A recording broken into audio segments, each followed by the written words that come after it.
नमस्कार दोस्तों, स्वागत है आपका अपना ही यूट्यूब चैनल टुडे एग्जाम पर। दोस्तों आज है आपका 10 जनवरी और 10 जनवरी 2023 को एसएससी सीएचएसएल का एग्ज़ाम था। फोर्थ शिफ्ट का भी एग्ज़ाम समाप्त हो गया है। फोर्थ शिफ्ट के एग्ज़ाम में जीके के सेक्शन से जो भी प्रश्न पूछे गए सभी 100% ऑथेंटिक प्रश्नों के साथ उपलब्ध हो गया हूँ।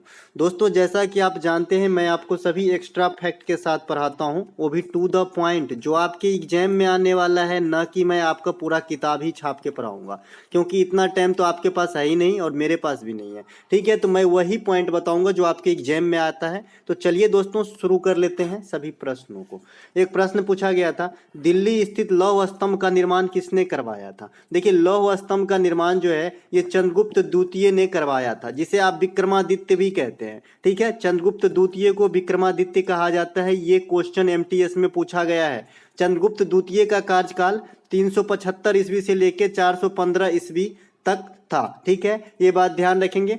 चंद्रगुप्त द्वितीय के कार्यकाल में फहियान नामक जो यात्री है ये भारत आए थे। देखिए भारत जो है चार यात्री को आपको यात्री से रिलेटेड करके क्वेश्चन पूछा जाता है। एक तो आपका फहियान है, दूसरा हैंसांग है, एक इतसिंग है और एक आपका इब्न बतूता है। ठीक है, तो यही चारों आपको याद रखने हैं यात्रियों में, यही आपसे पूछा जाता है। ठीक है, और एक मार्को पोलो है। ठीक है, तो चंद्रगुप्त द्वितीय के काल में आपका फहियान आया, हर्षवर्धन के काल में आपका हैंसांग आया और मोहम्मद बिन तुगलक के काल में आपका इब्न बतूता आया था। ठीक है, गुप्त वंश के संस्थापक कौन थे? तो श्री गुप्ता थे। मौर्य सम्राट अशोक को देवनाम प्रियदर्शी कहा जाता है, यानी भगवान का प्यारा कहा जाता है। तो ये बात आप ध्यान रखेंगे, मैंने इसलिए रख दिया क्योंकि शासकों से क्वेश्चन पूछ रहा है, तो ये क्वेश्चन पूछे जाने की 200% चांसेस है। कितने परसेंट? 200%। ठीक है, अशोक साहब आ गए हैं तो थोड़ा सा ध्यान रखें, सांची का स्तूप इन्होंने ही बनवाया था। थर्ड जो बौद्ध संगति हुई थी पाटलिपुत्रा के अंदर, ये भी अशोक साहब ही करवाए थे। कलिंग युद्ध अशोक साहब से ही रिलेटेड है, जो आपका 261 बीसी में हुआ था। ये सभी बात अशोक से ध्यान रखेंगे। चलते हैं आगे।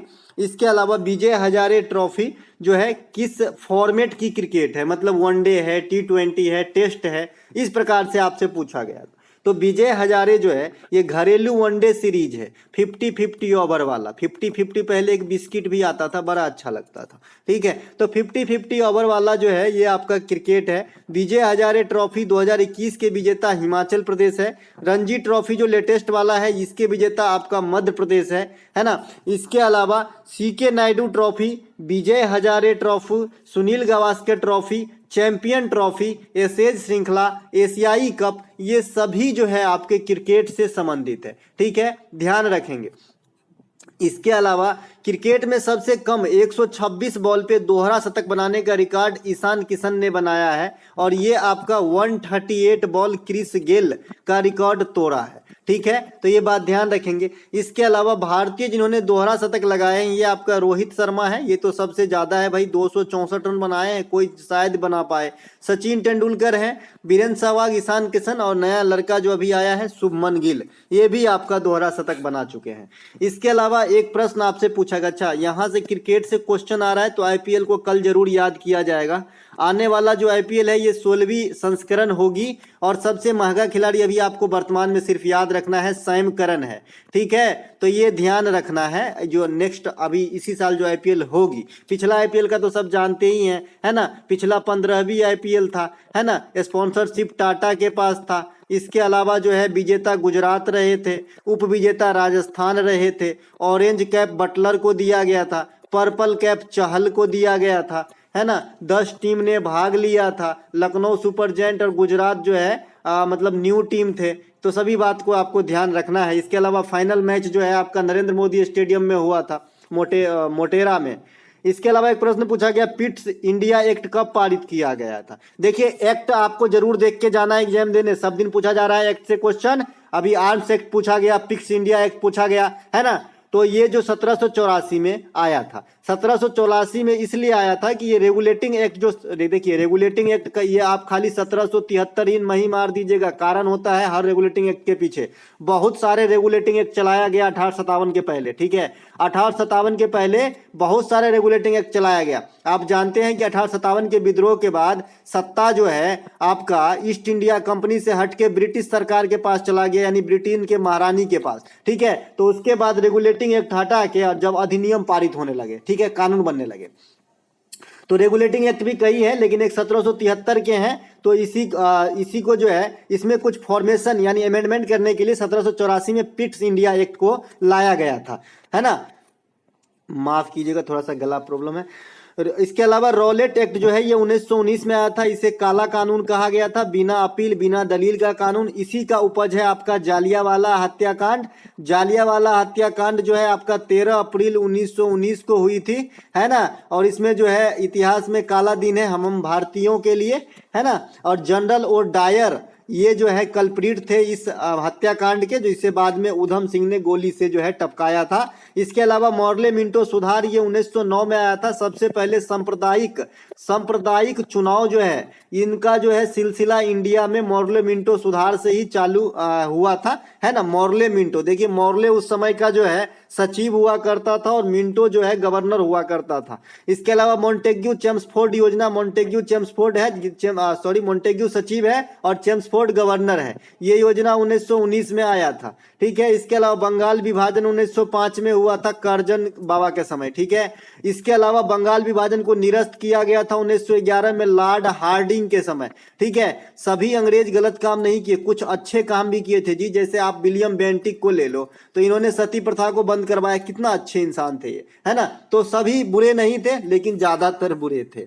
इसके अलावा रात में पेड़ के नीचे क्यों नहीं सोना चाहिए, तो रात में पेड़ के नीचे भैया इसलिए नहीं सोना चाहिए क्योंकि आप जानते हैं कि जो आपका प्रकाश संश्लेषण होता है, जो आपका प्रकाश संश्लेषण की क्रिया है ये खाली आपका दिन के समय ही होती है ना। तो इस प्रकाश संश्लेषण के द्वारा जो है पौधे CO2 को एब्जॉर्ब करके, है ना, जल के अपघटन के माध्यम से O2 रिलीज करता है, जो हमें O2 प्राप्त होती है दिन के समय। लेकिन रात के समय तो सूरज बाबा रेस्ट पे रहते हैं और चंदा मामा ड्यूटी पे रहते हैं, तो उस समय प्रकाश नहीं मिलती है ना। और प्रकाश संश्लेषण की अभिक्रिया रुक जाती है, तो इसे में क्या होता है, रिवर्स प्रक्रिया होने लगती है। O2 ही ग्रहण करते हैं पेड़ पौधे, ठीक है, और कार्बन डाइऑक्साइड छोड़ते हैं। तो इसीलिए कहा जाता है कि रात में पेड़ के नीचे नहीं सोना चाहिए, ठीक है।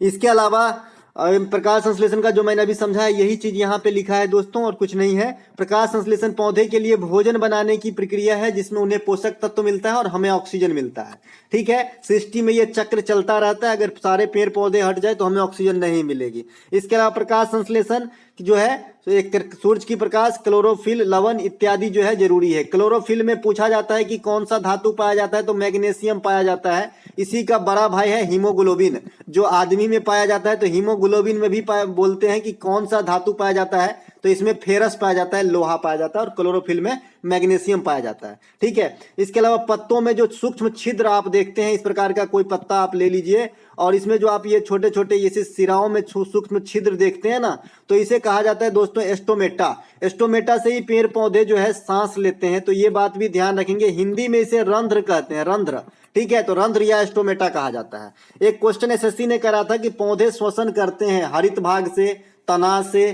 तो ऐसे में हरित भाग आंसर हो जाएगा क्योंकि पत्ता जनरली हरा होता है।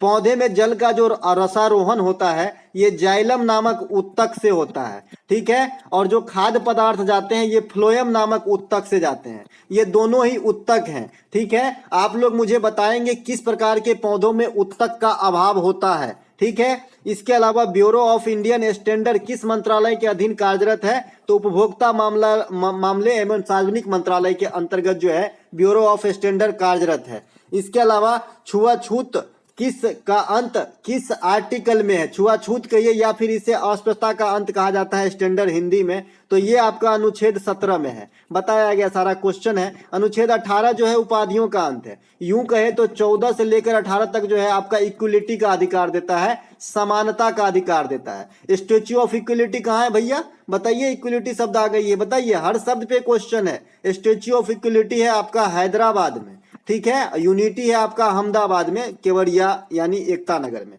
तो हैदराबाद में है रामानुजाचार्य का बैठा हुआ प्रतिमा, ठीक है, स्टेच्यू ऑफ इक्वलिटी। अनुच्छेद 18 जो है उपाधियों के अंत से है। अनुच्छेद 19 जो है प्रेस की स्वतंत्रता है। इसमें 8 भाग हैं, लेकिन बेसिकली 6 भाग मुख्य हैं जो आपको इंडिया में कहीं भी टहलने, कहीं भी मकान बना के रहने, बोलने, शांतिपूर्ण ढंग से बैठक करने, ये सब का अधिकार प्रदान करता है। इसके अलावा जो आपका सहकारी समिति है उसका गठन करने। अनुच्छेद 20 जो है ये सजा आदि के मामले में थोड़ा सा जो है रियायत छूट बरती गई है। इसके अलावा अनुच्छेद 21 जो है प्राण एवं दैहिक स्वतंत्रता का अधिकार, इसे निजता का अधिकार भी कहते हैं, और ये आपातकाल में भी नहीं बदलता, एकमात्र आर्टिकल है ऐसा, क्योंकि आपातकाल में आपसे या हमसे मौलिक अधिकार छीन लिया जा सकता है, लेकिन आर्टिकल 21 में जो लिखा है ये नहीं छीना जा सकता, क्योंकि हम जिंदगी जीना नहीं छोड़ सकते। अनुच्छेद 23 और 24 जो है, 23 में जो है ये मानव तस्करी पे रोक या बलात् श्रम पे रोक है। 24 में जो है 14 वर्ष से कम उम्र के बच्चे को किसी कल कारखाने में काम पे नहीं लगाया जाएगा, यानी ये दोनों शोषण के विरुद्ध अधिकार है। 25 से लेकर 28 जो है ये आपका धार्मिक स्वतंत्रता से संबंधित अधिकार है, कि जिसमें धर्म पे टैक्स नहीं लगता है, या फिर कोई भी आदमी अपने धर्म को मानने के लिए फ्री है ना, इस प्रकार से। 29 और 30 जो है ये अल्पसंख्यक हित है। इसके अलावा आर्टिकल 32 जो है संविधानिक उपचारों का अधिकार है। सुप्रीम कोर्ट इसी के थ्रू रिट जारी करता है। मैं बार बार आपको जो है कौन सा एग्जाम हुआ जीडी में बताते आ रहा था, लेकिन नहीं पूछा। सीजीएल मेंस में पूछा ना जी, तो काम कहीं भी आ सकती है, ठीक है। और हाई कोर्ट भी रिट जारी करती है 226 के थ्रू, दोनों बात ध्यान रखेंगे। आर्टिकल 14 जो है समता का अधिकार है। 16 जो है लोक नियोजन के मामले में अवसरों की समानता है, इस प्रकार से है, ठीक है। अनुच्छेद 15 तो आप जानते हैं, आर्टिकल 15 करके एक पिक्चर है जी आयुष्मान खुराना का, कि लिंग जाति के आधार पे कोई भेदभाव नहीं करेगा। 2022 एशिया कप के उपविजेता कौन है? तो पाकिस्तान, हाँ पाकिस्तान उपविजेता है, सही है जी। और विजेता आपका श्रीलंका है, श्रीलंका, बैनेंदु हसरंगा। मैच आयोजन का स्थल जो है आपका संयुक्त अरब अमीरात है। श्रीलंका में नाम तो देखिए, चमिंडाबास, दिलहारा फोर्नाडो, मरवन अट्टापट्टू, ठीक है। यह एशिया की 15वीं संस्करण थी, मतलब एशिया कप की, कप लिखना, कप लिखा तो है। ठोस से सीधे गैस में परिवर्तन की प्रक्रिया को क्या कहते हैं? तो ऊर्ध्वपातन कहते हैं, बता रखे हैं, उदाहरण भी दिए थे। बेसिन में आप नेफ्थिलीन की गोली डाल दो, या फिर बाथरूम में 2-3 दिन के बाद देखोगे गोली अपने आप छोटा हो रहा है, बहुत छोटा हो रहा है, 5 दिन के बाद गायब हो गया। कहाँ गया भाई? तो ऊर्ध्वपातित हो गया। कपूर और नेफ्थिलीन, अगर क्विक में देखना है, तुरंत पैरासीटामोल 500 देखना है, तो कपूर को जो पुड़िया से खोल दीजिए और 1 घंटा के बाद देखिएगा। तो ये आपका ऊर्ध्वपातन का उदाहरण है। द्रव से ठोस बनना क्या कहलाता है? संघनन कहलाता है। जैसे बर्फ जम के पानी जम के बर्फ हो जाए तो संघनित हो गया, है ना।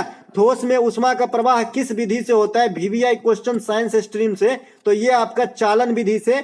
द्रव तथा गैस में उष्मा का प्रवाह जो है ये विकिरण विधि से होती है, ठीक है। और हमारा वायुमंडल भी विकिरण विधि से ही गर्म होती है, ये बात भी ध्यान रखेंगे, पूछा गया क्वेश्चन है। इसके अलावा हरनाज संधू 2021 में कौन सा खिताब जीती थी? तो ये आपका मिस यूनिवर्स बनी थी। इससे पहले हमारे इंडिया में सुष्मिता सेन वगैरह भी बन चुकी है। राष्ट्रीय सांख्यिकी दिवस कब मनाया जाता है? बता रखे हैं भाई, प्रशांत चंद्र महानलोबिस यानी पीसी महानलोबिस के जन्मदिन पर 29 जून को, है ना, राष्ट्रीय सांख्यिकी दिवस के रूप में मनाया जाता है। 29 जून के साथ मैंने ये भी याद रखने के लिए बताया था कि दोनों याद करने में सेम है। 29 अगस्त को मेजर ध्यानचंद के जन्मदिन पर राष्ट्रीय खेल दिवस मनाया जाता है। साथ ही साथ 6 अप्रैल को विश्व खेल दिवस बताया था।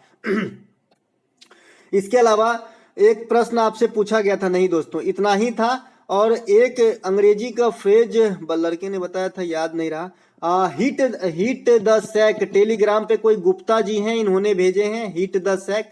इसका मतलब जो है रिटायरमेंट टाइप से होना, बर्खास्त होना, कोई चीज से छुट्टी ले लेना, इस प्रकार से हो सकता है, ठीक है। देख लीजिएगा इसका राइट आंसर क्या था। मिलेंगे दोस्तों एक नए वीडियो में, तब तक के लिए जय हिंद।